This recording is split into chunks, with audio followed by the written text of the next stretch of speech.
वर्धा को गीला अकाल घोषित किया जाए, किसान की पूरे कर्ज माफ किया जाए, नुकसान ग्रस्त किसानों को तुरंत बीमा राशि दी जाए आदि मांगों को लेकर आज महाविकास आघाड़ी के नेता डॉक्टर अमुदय मेथे के नेतृत्व में सेलू तहसील ऑफिस के सामने जन आक्रोश धरना आंदोलन किया गया, जिसमें बड़ी संख्या में किसान मौजूद थे। किसानों की मांग पूरी नहीं हुई तो जिला भर आंदोलन करने का इशारा भी इस दौरान दिया गया। यावर्षी आपण सगळ्यांनी पाहिलं की मोठ्या प्रमाणात अतिवृष्टी झाली आणि केंद्र सरकारने सुद्धा डाटा डिक्लेअर केलेला आहे की 1 ऑगस्ट महिन्यातच 15% पेक्षा जास्त पाऊस पूर्ण देशभरात झाला आणि आपल्या सेलू आणि वर्धा जिल्ह्यामध्ये तर त्याचं प्रमाण अति जास्त आहे। आणि नुसताच ऑगस्ट महिना नाही तर सप्टेंबर महिन्यात आतापर्यंत काल परवापर्यंत पाऊस होता आणि इथल्या शेतकऱ्यांना ओला दुष्काळ जाहीर करण्यासाठी जे काही निकष सरकारचे आहे ते 100% लागलेले आहेत, पण अजूनही सरकारने कुठल्याही प्रकारचा ओला दुष्काळ जाहीर केला नाही आहे। आमची पहिली मागणी आहे की ओला दुष्काळ जाहीर करून शेतकऱ्यांना ताबडतोब मदत जाहीर करा।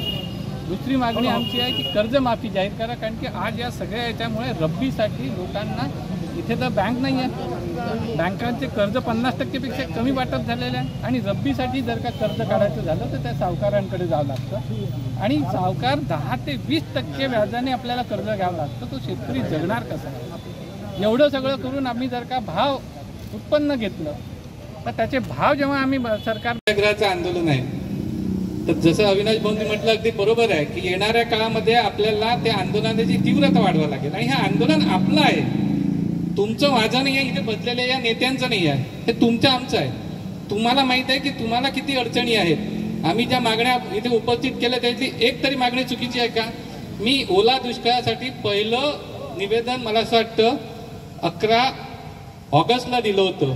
त्यावेळेला कलेक्टर साहेबांनी म्हटलं की बरोबर आहे दादा की तुम्ही म्हणताय आणि आपला हा पाऊस सुरू झाला तर मला वाटतं 21 जुलैला आणि जवळजवळ आतापर्यंत पाऊस आणि आताच्या येणाऱ्या पावसाचं प्रमाण इतक्या जोरात असतं की पूर्ण माती वाहून जाते, आपलं मोठ्या प्रमाणात नुकसान होतं। आता तर काही लोकांचं शेतकऱ्याचं सोंगून झालं, सोयाबीन ते उडून गेलं, ज्याचा सोयाबीन भरलं आहे त्याची शेंग फुटून गेली। असं एवढं नुकसान होत असताना ह्या सरकारला कोणची अशी अडचण आहे? आणि मी आत्ता परवाचा कागद दाखवतो तुम्हाला, लोकमतमधली बातमी आहे, सगळ्यात जास्त नुकसान या जिल्ह्यामधलं जवळपास 6200 हेक्टर मधलं नुकसान एकट्या सेलू तालुक्यात झालेलं आहे आणि त्याच्यात जवळपास 4300 शेतकरी त्याच्यामध्ये बाधित झालेले आहेत। ते आकडे पण मला असं वाटतं ते चुकीचे आहे, कारण की 4300 पेक्षा कधीतरी जास्त शेतकरी त्याच्यात बाधित झालेले आहेत। तर अशा प्रमाणात जर का आपलं नुकसान होत आहे आणि शासन फक्त कागदोपत्री खेळून राहिलं आहे, बरं आपल्याला सांगतात तुम्हाला 1 रुपयात विमा आहे, तुम्हाला काय? आपल्या लोकांना असं वाटतं 1 रुपया आपल्या खिशातून गेला काय फरक पडतं, भेटलं तर भेटलं, नाही भेटलं तर नाही भेटलं, पण असं नाही आहे। आपल्या नावाने उरलेले 2500 रुपये त्या कंपनीला दिले, म्हणजे जो घोटाळा आपण करतो यांनी ते कोळसा घोटाळा आणि काय काय दाखवलं। तर मी फक्त वर्धा जिल्ह्याचा घोटाळा सांगतो की गेल्या वर्षी या जिल्ह्यातून 347 करोड कंपनीला मिळाले आणि फक्त 108 करोड रुपये वाटप झालं, म्हणजे एका वर्षामध्ये एका कंपनीला एका जिल्ह्यातून 238 करोड रुपये मिळाले। आता विचार करा, 335 जिल्हे आणि आपला जिल्हा सगळ्यात छोटा जिल्हा आहे, एका छोट्या जिल्ह्यातून 250 करोडचा घोटाळा होत असेल तर पूर्ण 35 जिल्ह्यातला करोडोचा घोटाळा हे सरकार आपल्या माध्यमातून करून राहिलं आणि आपल्याला असं वाटतं आपण 1 रुपया दिला, भेटलं तर भेटलं, नाही भेटलं तर जाऊ द्या, आपण तर पहिलेच देवाचं नाव घेऊ। ठीक आहे, मला यायनं या जिल्ह्यातून हकलणं म्हणून सांगा, नाही तर मग मी तर तमाशा मला वाटते कुटारं भराव सोयाबीनचं ट्रॅक्टरमध्ये कलेक्टरच्या दरवाज्यात नेऊन टाका। माझ्या डोक्यात लय अलग अलग विचार चालू राहते।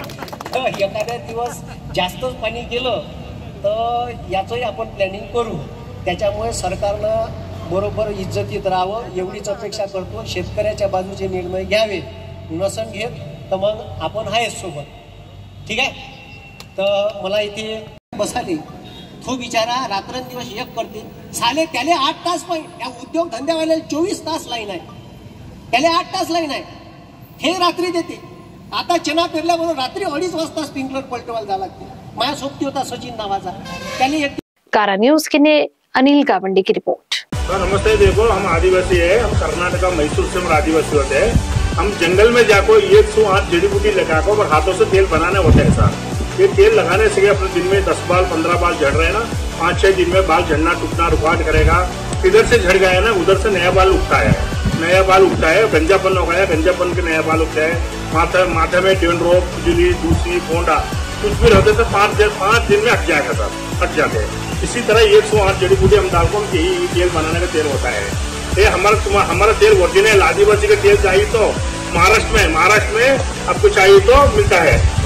महाराष्ट्र में हमारा ब्रांच है, शॉप का नाम है ओनली सुन्नू एंटरप्राइज, उधर जाकर खरीद सकते हैं सर, ओरिजिनल तेल उधर ही मिलता है।